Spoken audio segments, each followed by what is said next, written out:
Estas guerras por poder son grotescas. Si es una guerra estadounidense, entonces los estadounidenses deben pelearla. Si no vale la pena que los estadounidenses la peleen, entonces no vale la pena hacerla. Y así, como estadounidense y activista antiguerra desde hace mucho tiempo, cuando escuché a los estadounidenses decir, esto es maravilloso, podemos hacer que todos estos ucranianos mueran por nosotros y no tenemos que enviar estadounidenses a morir allá. Eso me recuerda a actitudes étnicas y raciales que surgieron de la Segunda Guerra Mundial, que son insostenibles.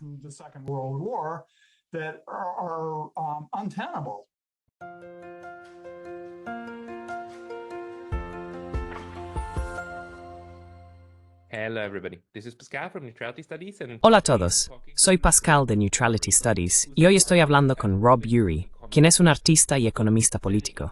Su libro, Zen Economics, está publicado por Counterpunch Books y publica regularmente en la revista en línea Counterpunch, así como en su propio Substack. Rob escribió una muy buena evaluación del artículo del New York Times, que recientemente dejó a Ucrania en la estacada, con su hagiografía de esos sabios generales estadounidenses y su condena a la insubordinación ucraniana cuando se trata de órdenes de Washington. Así que pensé que realmente deberíamos discutir eso, ya que creo que es un cambio bastante significativo en la narrativa. Rob, bienvenido. Gracias, Pascal. Me alegra estar en tu programa, así que gracias por invitarme. Gracias por tomarte el tiempo. Oh, lo siento, tal vez justo antes de empezar, tenía mucha curiosidad por tu libro, Zen Economics. ¿Puedes contarme un poco sobre cómo unes el Zen y la economía?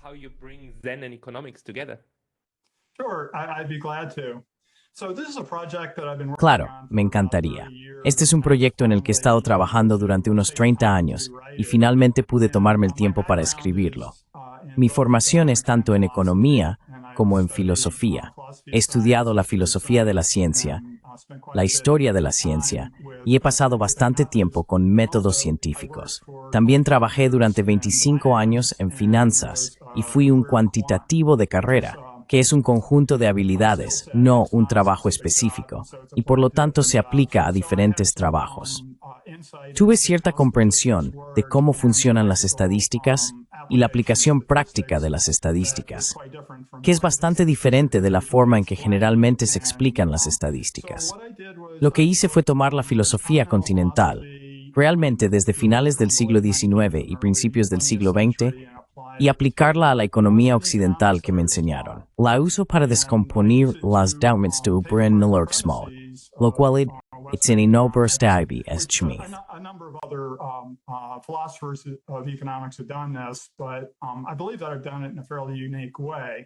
Pero creo que lo he hecho de una manera bastante única. Doy una serie de ejemplos concretos de cómo funciona la economía y luego cuáles son los desafíos intelectuales a las premisas de las estadísticas.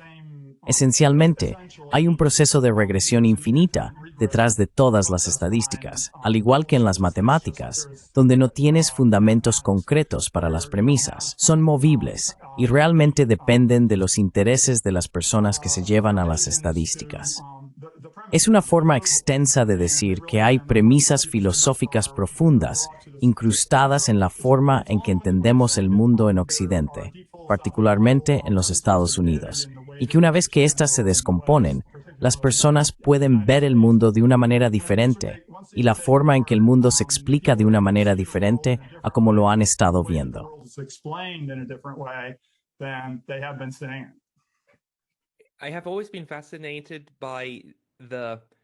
Siempre me ha fascinado el truco que la economía académica moderna logró realizar. Es básicamente la única materia en las humanidades, la única ciencia del comportamiento que logró distanciarse y pretender que es física. Encuentro eso bastante interesante, porque muchas de las bases son en realidad muy dogmáticas.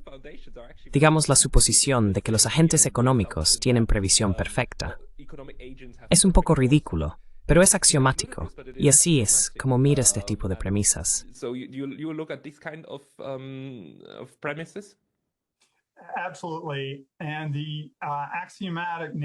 Absolutamente. Y la naturaleza axiomática de la economía académica moderna es realmente una gran parte del problema.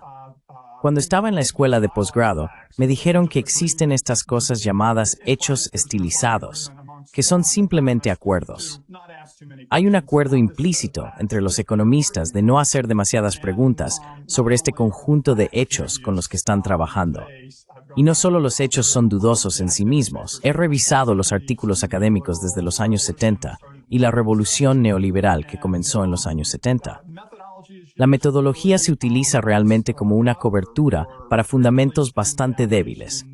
Una vez que se explican las premisas de la economía académica moderna a personas comunes, personas que no han pasado por el proceso educativo, parecen ridículas, porque, y lamento decir esto, lo son.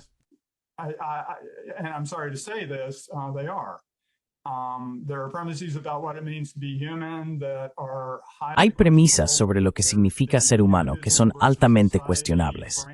Existe el marco del individuo versus la sociedad que otorga una perspectiva política particular a la economía occidental, la cual los economistas occidentales niegan absolutamente. Dicen que son empiristas, muchos lo hacen, pero hay fundamentos filosóficos concretos que están ocultos por la economía moderna. Una vez que se aborda el método, por un lado, y el contenido, por otro, ninguno tiene sentido. Y ambos juntos son un proyecto ideológico, si se quiere, y es uno de los principales hallazgos de la economía Zen.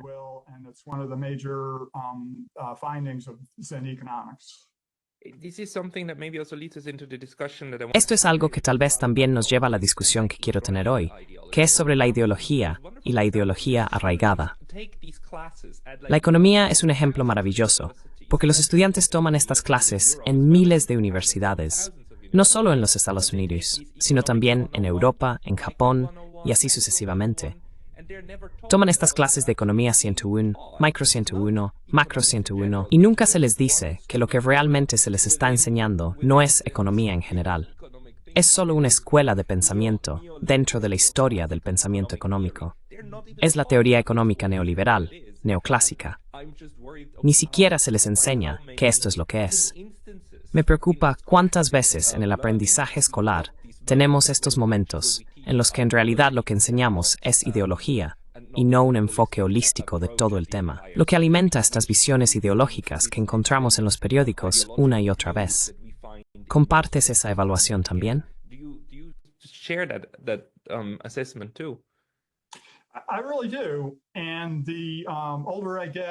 Realmente lo creo. Y cuanto más envejezco y más tiempo paso leyendo filosofía, economía y demás, más convencido estoy de que se trata de inculcación e indoctrinación en la ideología. Los preceptos de la economía neoclásica son una ideología capitalista directa. Mencionaste la física antes. La física proviene de finales del siglo XIX, principios del siglo XX, cuando los modelos de física fueron adoptados por economistas, en su mayoría estadounidenses. Tomaron el contenido que tenían, que era mucho más vago de lo que se podría haber creído, y lo metieron en estos modelos de física, y luego tomaron el producto resultante y crearon una teoría, un método a partir de eso.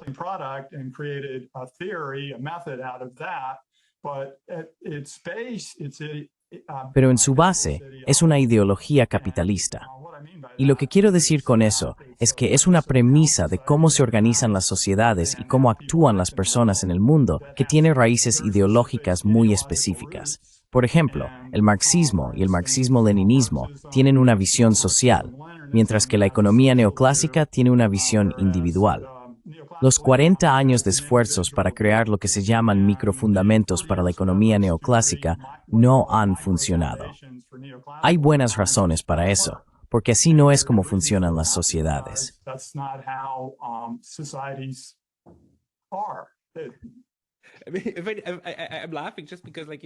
Me río solo porque esta visión de las microfundaciones construye toda su premisa sobre la idea de que si podemos reducir todo a las pequeñas interacciones, la forma en que todos interactúan, podemos construir modelos macroeconómicos que van a predecir el futuro con precisión.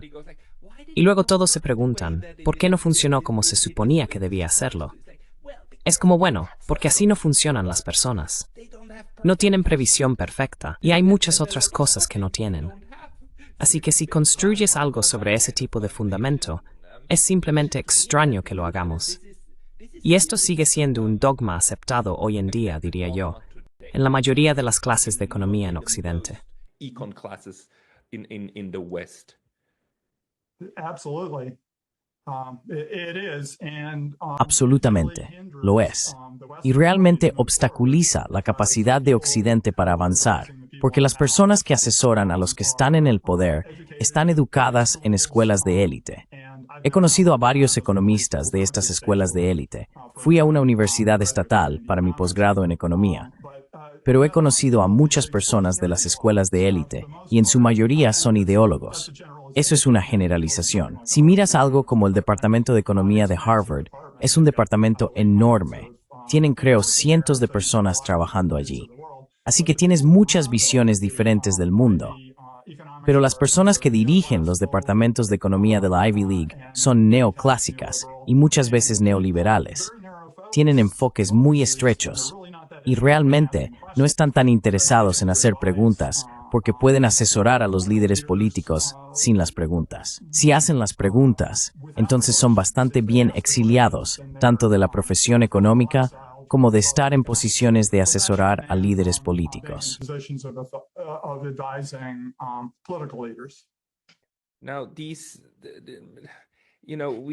we tend to discard the role. Ahora, tendemos a descartar el papel de la ideología, porque por supuesto, siempre asumimos que nosotros mismos estamos libres de ideología, ¿verdad? Vemos el mundo objetivamente tal como es. Y ahora lo que encontramos, especialmente en grandes publicaciones como The New York Times y Forbes, son muchos temas políticos. Quiero decir, citaría a The Economist como un ejemplo típico de uno de estos medios de la escuela de pensamiento ideológica neoclásica que luego enmarca el mundo de esa manera. Pero si vamos a The New York Times, hay un encuadre constante, un encuadre ideológico aplicado a todo. Y el trabajo de los analistas, especialmente si trabajas en la profesión financiera, es descomponer eso y discernir entre hecho y ficción, ¿verdad? Y cómo funcionan realmente las cosas. Ahora, ¿cuáles crees que son, aparte de la economía, las mayores ficciones ideológicas con las que actualmente nos alimentan en el discurso o los medios de comunicación convencionales? Discourse or media being fed with. That's a really interesting question. My take, Esa es una pregunta realmente interesante. Mi opinión, desde una perspectiva práctica del gobierno y de cómo funciona, es que las guerras son las mayores áreas de desinformación, propaganda y desinformación provenientes de fuentes estatales. Estados Unidos salió de la Segunda Guerra Mundial con el temor de que la Gran Depresión regresara y decidió colocar muchos de los programas de creación de empleo que surgieron del New Deal en el complejo militar industrial. Dessa fördighetsrisdest Malukeinstid och Eisenhower akritsimtuka industrial. the growth of the military-industrial complex, but really we're seeing in the United States right now, and I would suggest. Pero realmente, lo que estamos viendo en los Estados Unidos en este momento, y sugeriría que esto se está extendiendo a Europa como un virus, es esta dependencia o dependencia voluntaria que se está creando en exceso de lo que ya se ha establecido para enfocar las economías occidentales en la producción militar. Y así tenemos una base concreta, una base material desde la cual se están propagando los intereses del complejo militar industrial y, digamos, los fondos de capital privado que poseen gran parte del complejo militar industrial. Soy lo suficientemente mayor como para haber sido un niño políticamente consciente durante la guerra de Vietnam y recordar The New York Times de aquella época, donde si The New York Times no lo decía, realmente no podías decirlo con convicción en público. If the New York Times didn't say it, you really couldn't say it with conviction in public, and so it was a kind of public filter. Así que era una especie de filtro público que limitaba lo que se podía decir dentro de los Estados Unidos en la sociedad burguesa, en cualquier caso. En mi opinión, The New York Times ha continuado con esta tradición. El artículo que citaste de Adam Tooze en The New York Times es uno de los 2 textos que escribió sobre la guerra en Ucrania, que me parece que están específicamente diseñados para facilitar la transición de los estadounidenses desde lo que nos ha dicho la administración Biden sobre una guerra no provocada, que era completamente inexplicable, fuera de un líder ruso insano que quiere apoderarse del mundo, lo moving toward en la narrativa presente en los Estados Unidos. feeds into a narrative that's present in the United States, and a lot of people they react to it Y psychologically. muchas personas reaccionan a esto psicológicamente en lugar de intelectualmente. El New York Times ha estado involucrado en este proceso de informar sobre guerras y el ejército de maneras que apoyan la narrativa del Estado, y el Times ha estado haciendo esto durante varios años.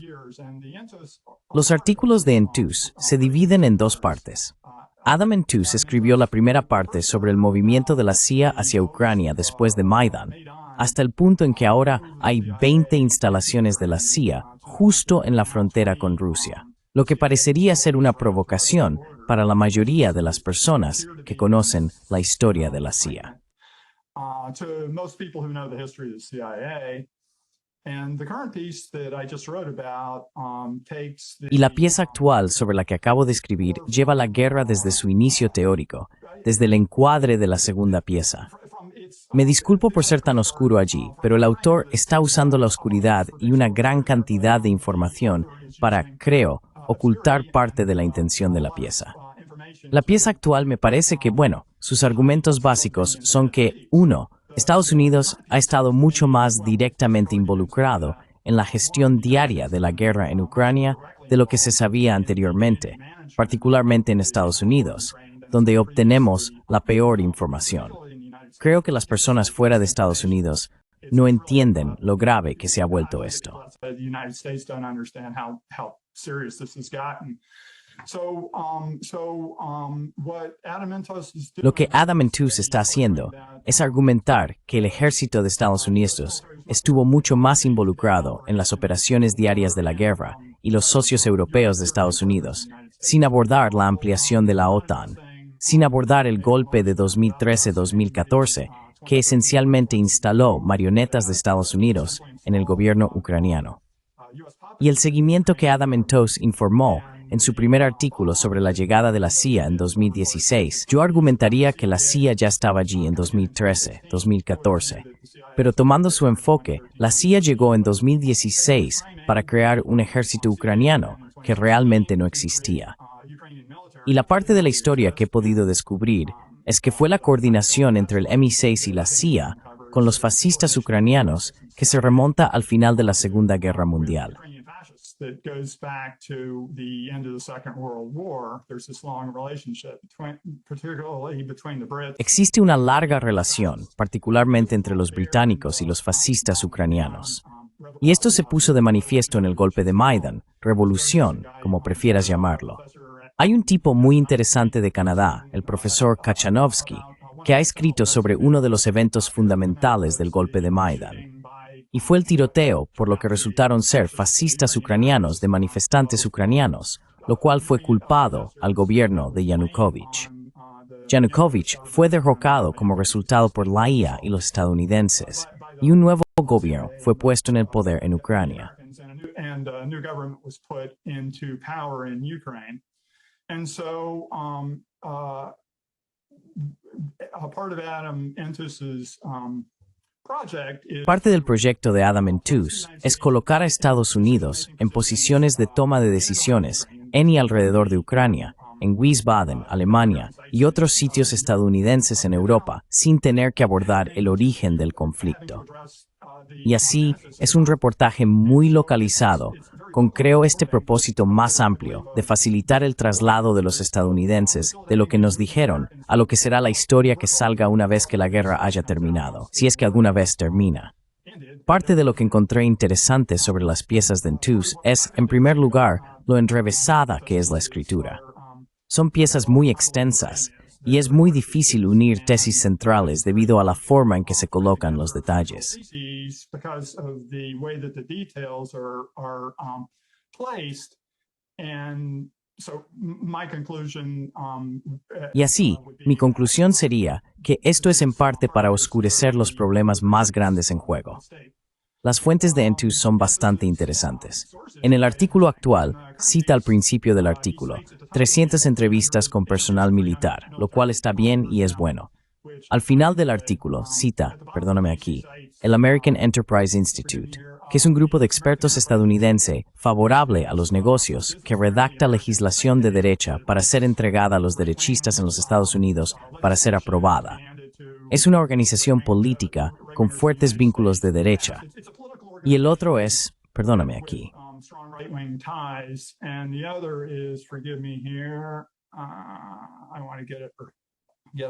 Quiero hacerlo bien.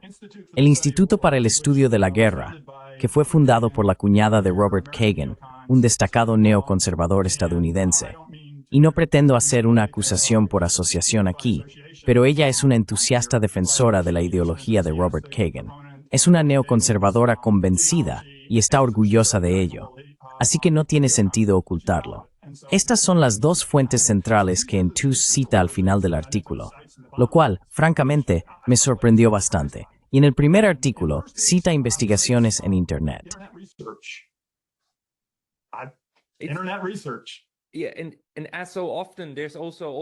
Sí, y como suele ocurrir, también están todas estas fuentes y funcionarios anónimos que no pueden ser nombrados para proteger su identidad, ¿verdad?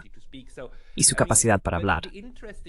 Entonces quiero decir, lo interesante es, por supuesto, que estos dos artículos, uno de 2024 y luego otro casi exactamente un año después, el 25 de marzo, fueron publicados en el New York Times. En mi propio informe sobre esto, enfatizo que el New York Times es, por supuesto, considerado como el periódico de referencia, y un artículo tan abrumador y enorme, en realidad, deconstruye un par de narrativas constantes. Por ejemplo, la narrativa de que Estados Unidos no está involucrado en la guerra, ¿verdad? Estados Unidos no es parte de esta guerra.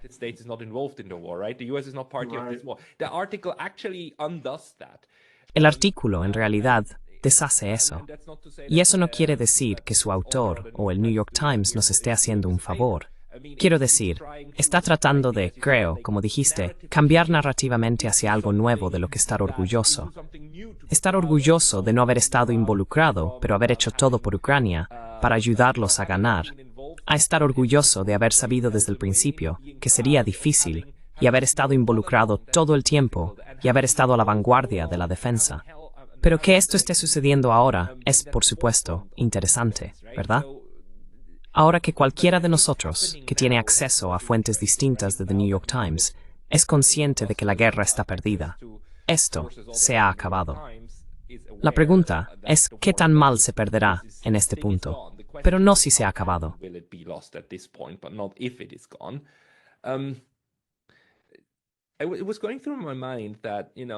Estaba pensando que, ya sabes, critiqué mucho al New York Times.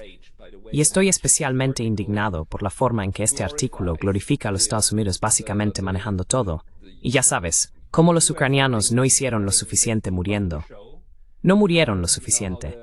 No estaban lo suficientemente dispuestos a ejecutar estos planes ridículos. Y por lo tanto, no funcionó. Estoy bastante disgustado por ese punto. Pero por otro lado, estaba pensando... Quiero decir, podría haber escrito este artículo de una manera diferente y haberlo publicado. Y si realmente quería socavar la narrativa actual, y esto es lo más lejos que se podía llegar dentro de la red de propaganda, ¿verdad? Para arrojar un poco de luz. Porque en realidad, el artículo arroja algo de luz, ¿no es así?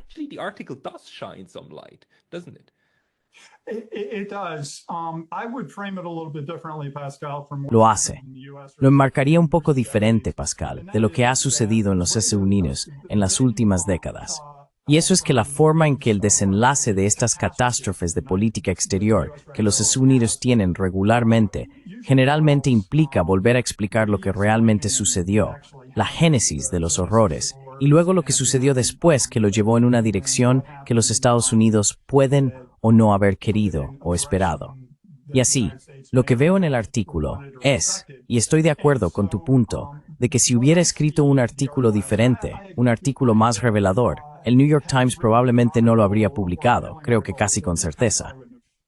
Pero en mi opinión, eso lo convierte en una herramienta del sistema de propaganda, porque el New York Times ocupa un lugar muy especial en el ecosistema de propaganda de los Estados Unidos, y lo ha hecho durante mucho tiempo. Propaganda ecosystem, and it has for a long time. And so, what I object to, related to your comments. Lo que objeciono en relación con tus comentarios sobre el artículo es que Intus está utilizando estas narrativas locales, así que entrevistó a 300 militares. Esto deja dos grandes cuestiones fuera de consideración para mí. La primera es que al entrevistar a personas, en lugar de informar hechos, no ha asignado ni correlacionado hechos con lo que la gente está diciendo. Esto es parte de una tendencia en los Estados Unidos, donde lo que se informa es lo que la gente dice. Por lo tanto, si miras lo que se ha dicho sobre la guerra en Ucrania, explica por qué nadie en los Estados Unidos sabe nada sobre la verdad de lo que realmente ha sucedido allí. El otro punto es que dado el lugar especial en el ecosistema de propaganda de Estados Unidos que representa el New York Times, simplemente ser un funcionario allí no es suficiente.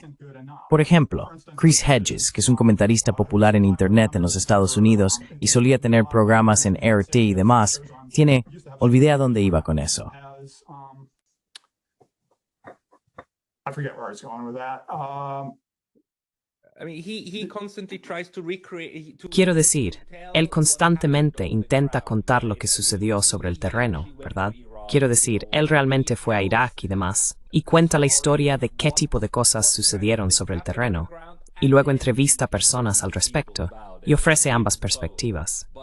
Pero sí, como dijiste, solo entrevistar a personas y contar sus historias no hace justicia al reportaje. Do justice to reporting. Right, and I did recover. Correcto. Y así recuperé lo que iba a decir, que va en la línea de lo que estás diciendo aquí, que es que Chris renunció a The New York Times en lugar de hacer lo que le pedían. Entendió su papel y ya no podía hacerlo. He conocido a Chris, y es un buen tipo, muy interesante, pero tenía integridad. Y esto es lo que diría sobre Intus. En primer lugar, no le concedo a Intus buenas intenciones aquí. Cuando miro sus fuentes, la cuñada de Robert Kagan y el American Enterprise Institute, no estoy de acuerdo. Como escritor independiente, calificaría mucho esas fuentes. I would greatly qualify those sources. And I frankly don't believe that they're very strong. Y francamente, no creo que sean fuentes muy sólidas para un artículo tan complejo como estos artículos sobre la guerra en Ucrania. No son especialistas en política exterior, no son especialistas en la guerra de Ucrania, y no son reporteros ciudadanos que hayan aprendido lo suficiente como para decir algo interesante y plausible sobre las guerras. Y por eso, soy comprensivo con Intus y con The New York Times. Pero deben rendir cuentas por su papel en este sistema de propaganda. Estados Unidos está actualmente involucrado en una matanza grotesca en Ucrania que debe terminar. Debe terminar. Esto es un imperativo moral. Pido disculpas por expresar una opinión aquí, pero es un imperativo moral. Expressing opinion here, but it's a moral imperative. The war never should have started, and it needs to be ended. La guerra nunca debió haber comenzado y necesita terminar.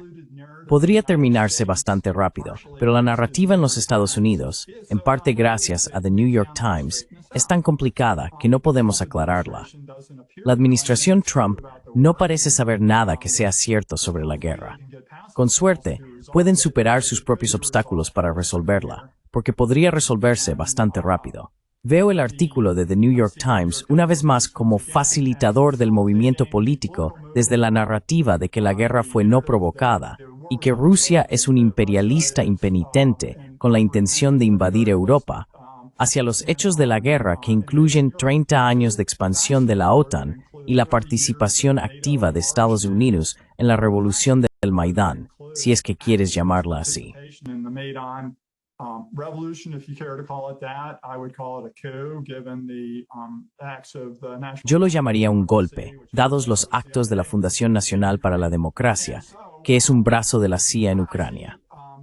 Y así veo ambas piezas, como un esfuerzo por establecer las narrativas de la posguerra, de maneras que admitan la mínima cantidad que se puede admitir, para que los relatos sean plausibles, mientras se oscurecen las causas a largo plazo y las mayores consecuencias de la guerra detrás de lo que parece ser, particularmente en la última pieza, escritura de historia de 11º grado. Esto está bastante en línea con lo que leí en la escuela secundaria. Reportajes históricos de baja calidad que informan lo que dijo este general frente a lo que dijo aquel general, en lugar de poner los hechos a prueba de si corresponden con lo que realmente sucedió. The test of do they correspond with what actually happened. I agree with you on when I said like maybe NGOs had. Estoy de acuerdo contigo. Y cuando dije que tal vez las entidades tenían objetivos más subversivos, no creo que ese fuera el caso. Solo estaba pasando por mi mente. Es como, ¿cuál es el nivel de lo que se puede decir o qué está fuera de la narrativa? El corredor dentro del cual operan entidades como The New York Times y otros periódicos de propaganda, ¿verdad? ¿Qué se está diciendo? ¿Qué es lo que se puede decir? Y también, ya sabes, ¿qué aprobarán los editores? ¿Y qué dirían como no, esto no se puede publicar, porque eso debe suceder, ¿verdad? O reescrituras importantes deben suceder en tales piezas, porque los editores pensarían como no, eso es ir demasiado lejos. No queremos molestar a nadie. No queremos perder ninguna fuente.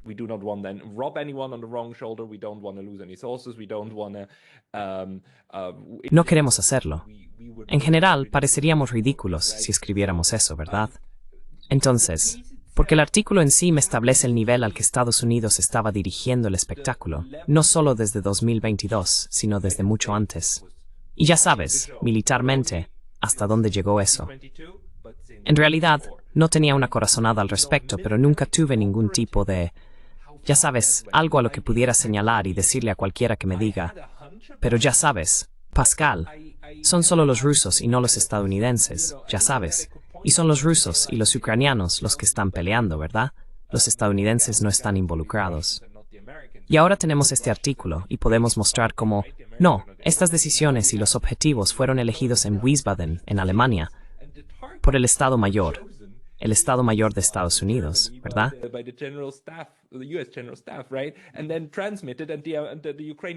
Y luego transmitido, y los ucranianos ejecutaron, ¿verdad? Este es un nivel asombroso de detalle, especialmente porque toda la narrativa de Estados Unidos al principio era que no estamos involucrados. Quiero decir, no somos parte de la guerra, somos solidarios, pero no somos parte de ella.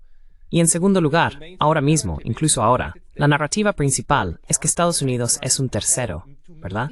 Tratando de ayudar, de mediar, lo cual se basa en la narrativa anterior. Aunque ahora sabemos, y aprecio que Washington esté hablando con Moscú, ellos son los principales actores, ¿verdad? Son las entidades de combate de más alto nivel. Ucrania es solo el socio de implementación. Así que eso es lo que el artículo realmente admite en detalle.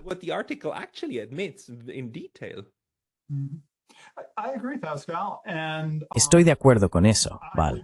Creo que ambas piezas son reveladoras. Fue buena información para poner en el ámbito público que la CIA se movió en 2016 y organizó a los fascistas ucranianos en un ejército ucraniano, y mientras tanto, construyó 20 instalaciones justo en la frontera con Rusia para atacar a Rusia, porque estas son provocaciones definitivas.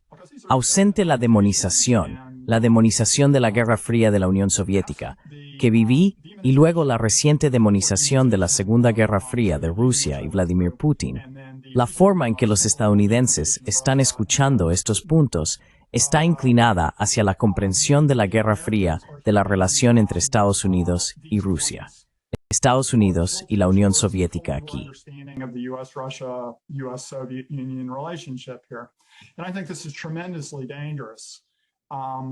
Y creo que esto es tremendamente peligroso. Amigos que tengo, demócratas estadounidenses, no conocen ningún hecho verdadero sobre la guerra en Ucrania. No están interesados en hechos verdaderos. Y no quiero decir que mis hechos sean hechos verdaderos. Quiero decir que en el ámbito público hay un conjunto de hechos sobre la expansión de la OTAN, la Universidad George Washington, lo que escuchó Gorbachev, archivo. Hay buenas fuentes para las personas que se preocupan por educarse, pero los estadounidenses están tan propagandizados en este momento. Es realmente aterrador, Pascal. Nací en América. He vivido aquí toda mi vida. y la cantidad de desinformación y mala información que se ha difundido realmente colorea la forma en que se leerían las piezas de interés. Really colors the way that Entus's pieces would be read.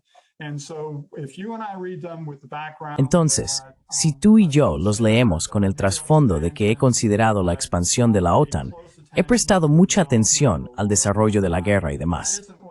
Eso no es lo que han hecho los estadounidenses. Y así, la forma en que estoy interpretando estas piezas está respaldada con información sobre cómo comenzó la guerra y cómo se ha llevado a cabo. Y los lectores comunes del New York Times no lo van a leer de esa manera. Y me duele decir esto, porque hablo con estas personas. Esta es mi clase, mis amigos y demás. Pero ellos toman la visión de la Guerra Fría y colorean todo en términos de la Guerra Fría.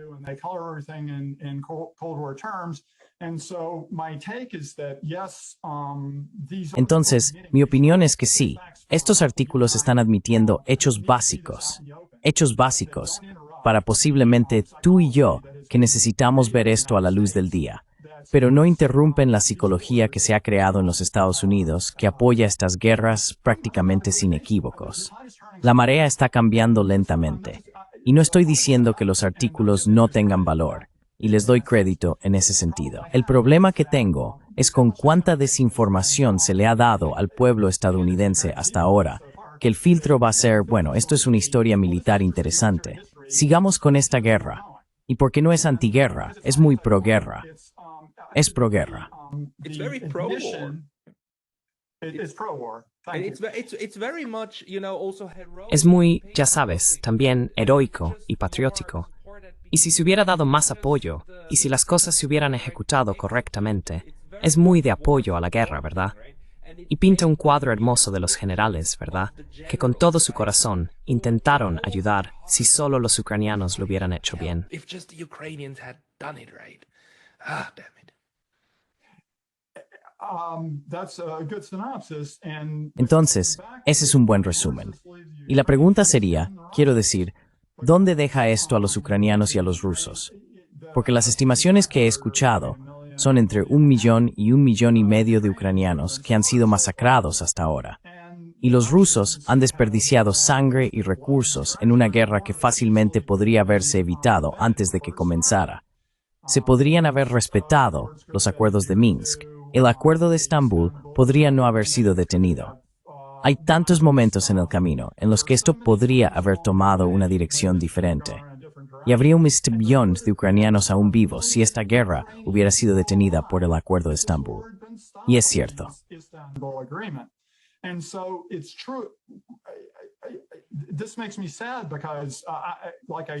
Esto me entristece porque, como dije, soy estadounidense. Nací en América. Pero este comportamiento es inexcusable. Necesita terminar. Estados Unidos necesita poner fin a estas guerras. Y por eso creo que si hubiera habido una exposición más sólida de lo que está sucediendo aquí, que incluyera la ampliación de la OTAN, y al menos preguntas sobre el golpe, ¿quién estaba allí y quién no? Jeff Sachs habló con personas que estaban allí como parte del National Endowment for Democracy. Él jura que fue un golpe. Estoy de acuerdo con eso. La llamada telefónica interceptada de Victoria Nuland muestra a Estados Unidos poniendo un gobierno golpista en Ucrania. Y así hay toda esta información.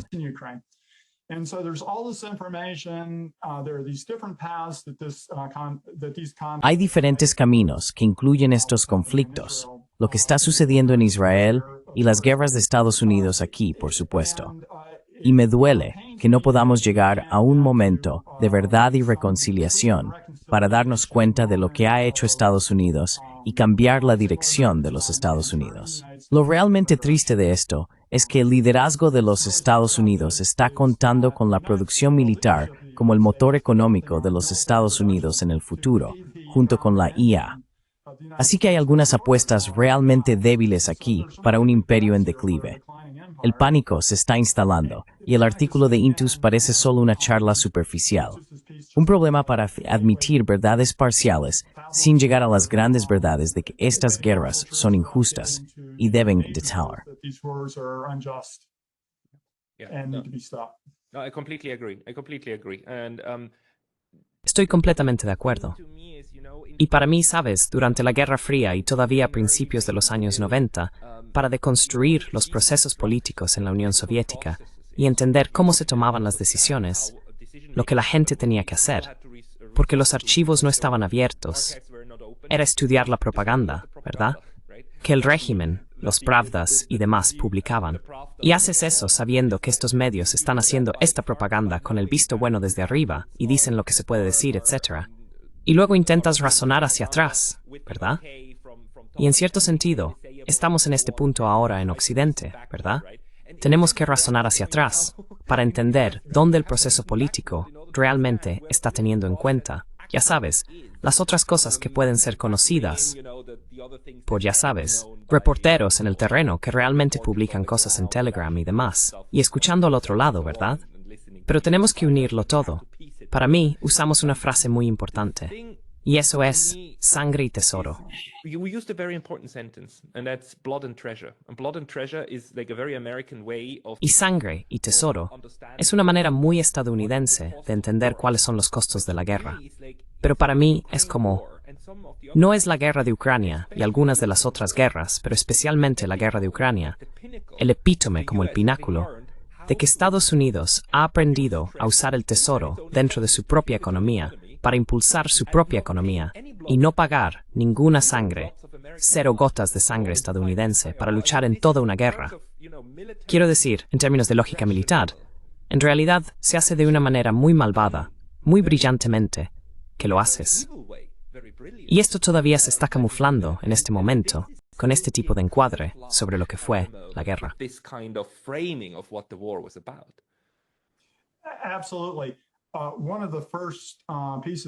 Absolutamente. Uno de los primeros artículos que escribí después del inicio de la guerra sugería que Estados Unidos comenzara un reclutamiento militar de inmediato y enviara a los estadounidenses a la lucha. Mi objetivo no era imponer tropas estadounidenses en Ucrania y contra Rusia. Era para señalar que estas guerras por poder son grotescas y que si es una guerra estadounidense, entonces los estadounidenses deben pelearla. Si no vale la pena que los estadounidenses la peleen, entonces no vale la pena hacerlo.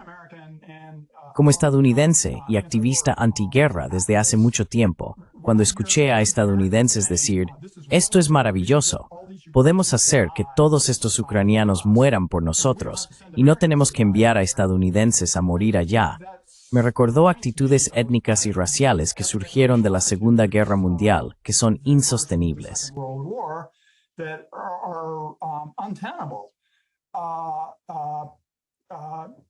La idea de que, en mi opinión, una vida ucraniana vale lo mismo que una vida estadounidense, vale lo mismo que una vida china, vale lo mismo que una vida rusa. Tengo esta sensación universalista de esto, pero esta no es la manera estadounidense. Y al escuchar a los políticos estadounidenses alardear de cómo hemos obtenido este gran trato a costa de 1 millón de personas muriendo, francamente, no entiendo de dónde viene esa psicología, esa visión del mundo. Pero es prevalente en los Estados Unidos, y creo que es importante que las personas fuera de los Estados Unidos entiendan hasta qué punto el país ha caído en este agujero con estas guerras y con los esfuerzos por legitimarlas que hacen de los Estados Unidos un paria en la escena internacional.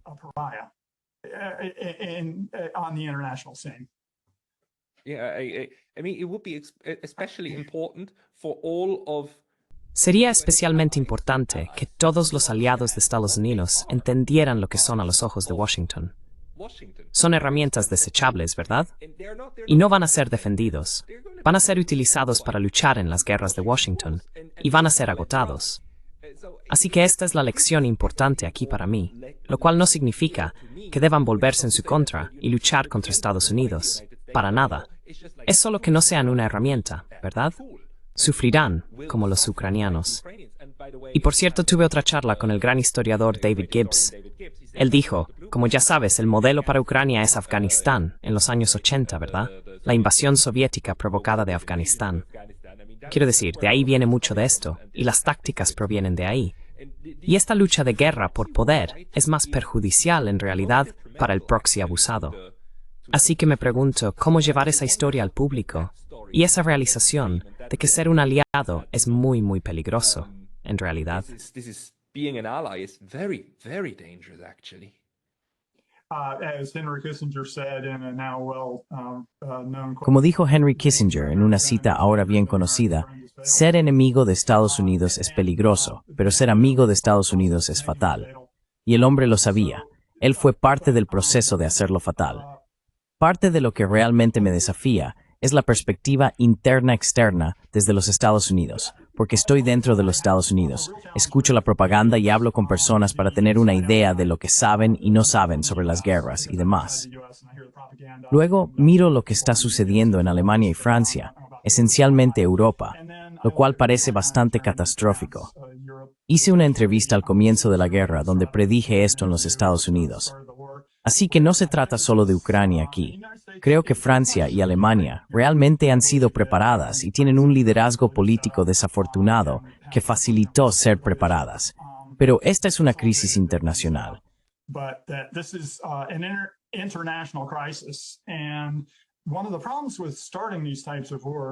Y uno de los problemas al iniciar este tipo de guerras es que no hay manera de ver en qué dirección van a tomar una vez que están en marcha.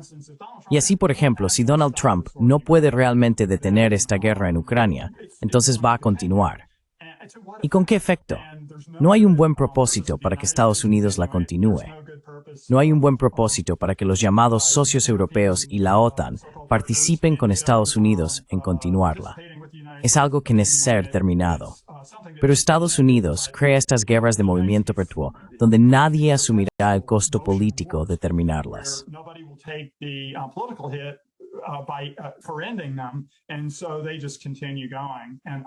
Y así continúan. Y he visto esto desde Richard Nixon con la guerra de Vietnam hasta hoy, donde con un sistema político más directo y una visión más directa del mundo, simplemente hablas con poderes competidores, como lo hace bastante bien Vladimir Putin, y lo resuelves. Y va a ser doloroso para todos, pero el liderazgo político estadounidense no le gusta el dolor, y no quieren asumir el golpe de terminar estas guerras, porque entonces, y esto es empieza renal into episodes en entus, las imágenes trajan de news o de new parties, excepto fall.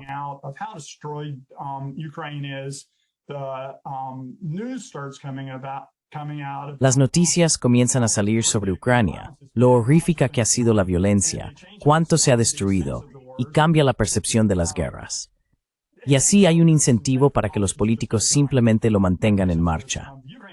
Mi percepción sobre la guerra en Ucrania, como escribí en Paz, es que la administración Trump quiere una guerra en Asia Occidental y que están consolidando fuerzas militares, suministros y material para impulsar eso.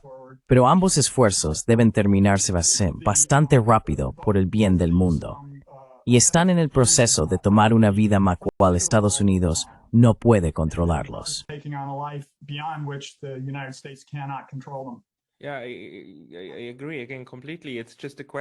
Sí, estoy completamente de acuerdo de nuevo. Es solo la cuestión de cómo terminas con eso. Porque me parece, después de toda esta discusión, que políticos como Donald Trump y Joe Biden y otros son realmente solo parte de un sistema completo que ahora es realmente bueno en producir guerra. Y ya sabes, el ex comediante británico y ahora comentarista, ¿cómo se llama? Pelo largo y negro, sé a quién te refieres. Russell Brand. Dijo una vez hace aproximadamente un año, ya no puedo encontrarlo, pero lo dijo y acuñó esto.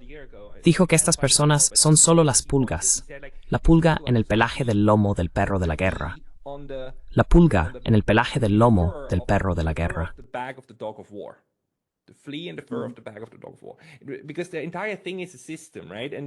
Porque todo es un sistema, ¿verdad?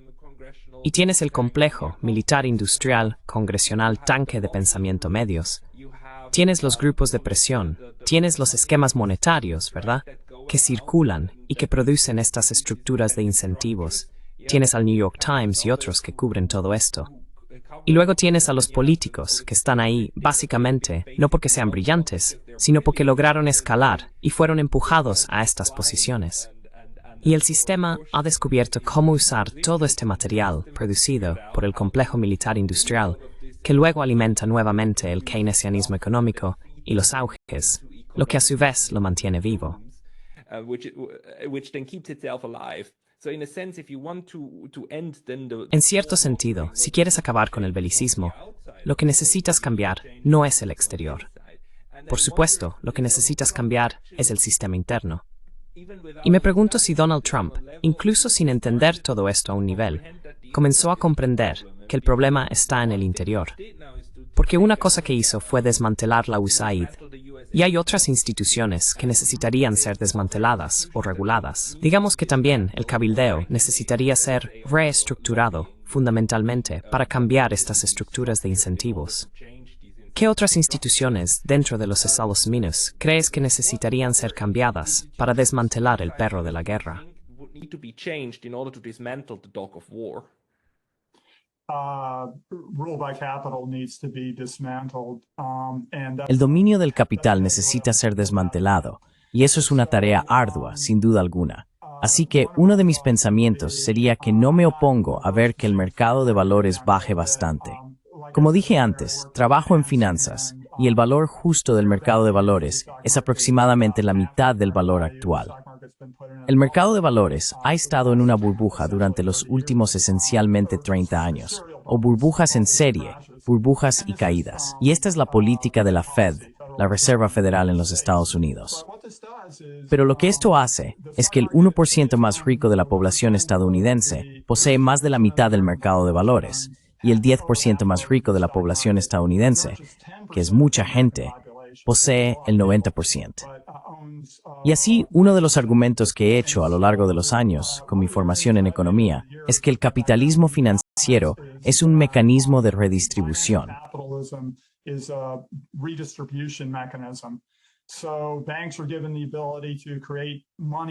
Entonces a los bancos se les da la capacidad de crear dinero de la nada, el saldo de un acuerdo para devolver un préstamo contra la creación del dinero, y el dinero se distribuye en el sistema financiero. Y esto va a los oligarcas, el 1% que posee el mercado de valores. Por ejemplo, la política de la Reserva Federal en los Estados Unidos está configurada para ser explicada como en el interés general del pueblo de los Estados Unidos, cuando en realidad está en el interés de unos pocos oligarcas y realmente no mucho más.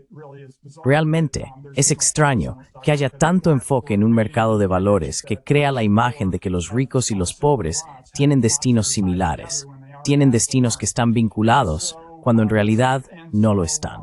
Así que desguardar el control al dinero en los Estados Unidos sería una posible ruta.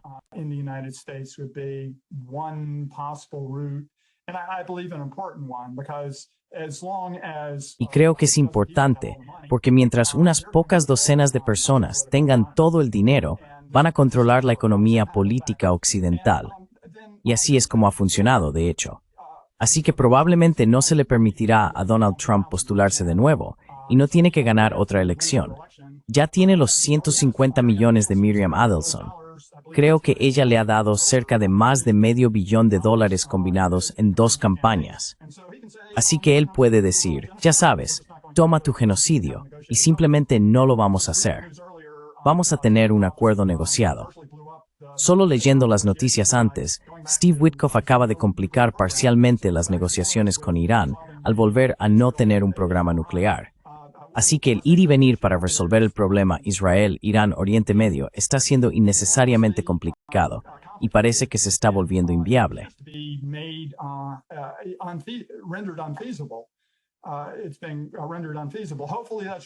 Se ha vuelto inviable.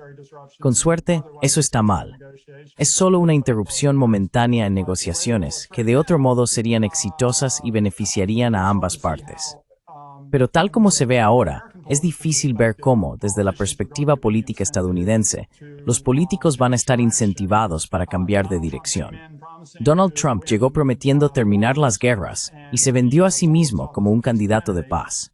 Desafortunadamente, predije que él se vería a sí mismo de esta manera, pero que una vez en el cargo, las complicaciones le serían presentadas y entregadas.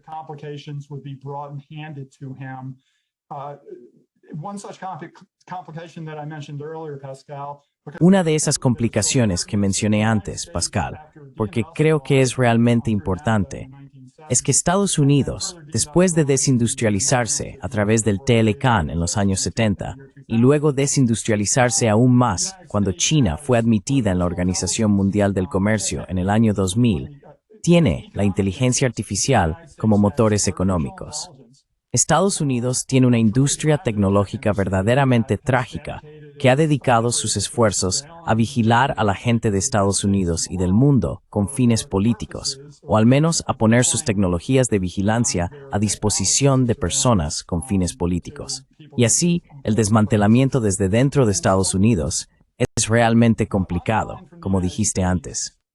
Inside the United States is really complicated, as you said earlier, but I think somehow redistributing. Pero creo que de alguna manera redistribuir, reorientar la economía para que el poder se traslade de unos pocos oligarcas al pueblo, eliminaría el incentivo que los políticos estadounidenses actualmente tienen para lanzar estas guerras. Si los oligarcas son despojados de poder, entonces Miriam Adelson no va a estar dando a Donald Trump 150 millones o 600 millones. Los otros oligarcas no van a estar financiando estas campañas. Y entonces los políticos no van a estar tan interesados en lo que tienen que decir. Así que sugeriría una base material para repensar la economía política occidental. Y mi otra sugerencia ha sido establecer no un gobierno competidor en espera, sino un grupo de políticos antiguerra. Mi perspectiva es de izquierda, marxista-leninista, pero debería ser una coalición muy amplia, sin dogmatismo aquí, que esté dispuesta a tomar una dirección diferente, pero que estén familiarizados con el tema.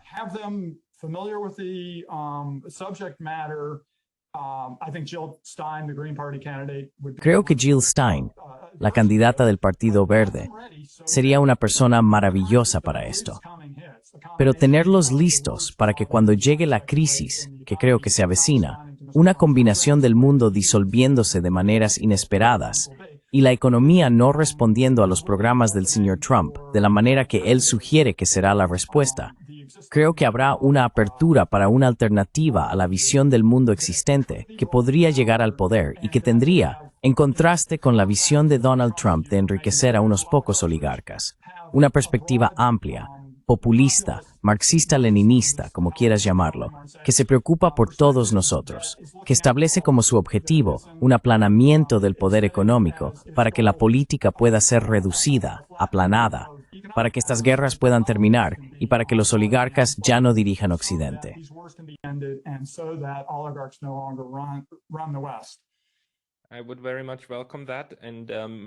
Daría la bienvenida a eso, y seguiremos pensando y observando, porque creo que el sistema de Estados Unidos está actualmente en un punto de inflexión. Espero que no sea una guerra civil.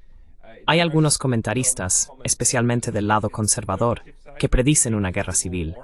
Espero que no sea eso, porque sería absolutamente horrible, por supuesto, pero probablemente algún tipo de cambio sistémico esté a la vuelta de la esquina. Rob, para las personas que quieran encontrar tus escritos, deberían ir a Counterpunch y a tu Substack. ¿Algún otro lugar donde la gente encontrarte? Counterpunch and to your Substack. Any other place where people should find you? I occasionally write for Ocasionalmente escribo para Naked Capitalism, que es un sitio web de economía y política. Voy a trabajar en distribuir mis escritos de manera más amplia. En el sitio de Counterpunch tengo alrededor de 280 artículos que he escrito a lo largo de los años y que se han publicado allí.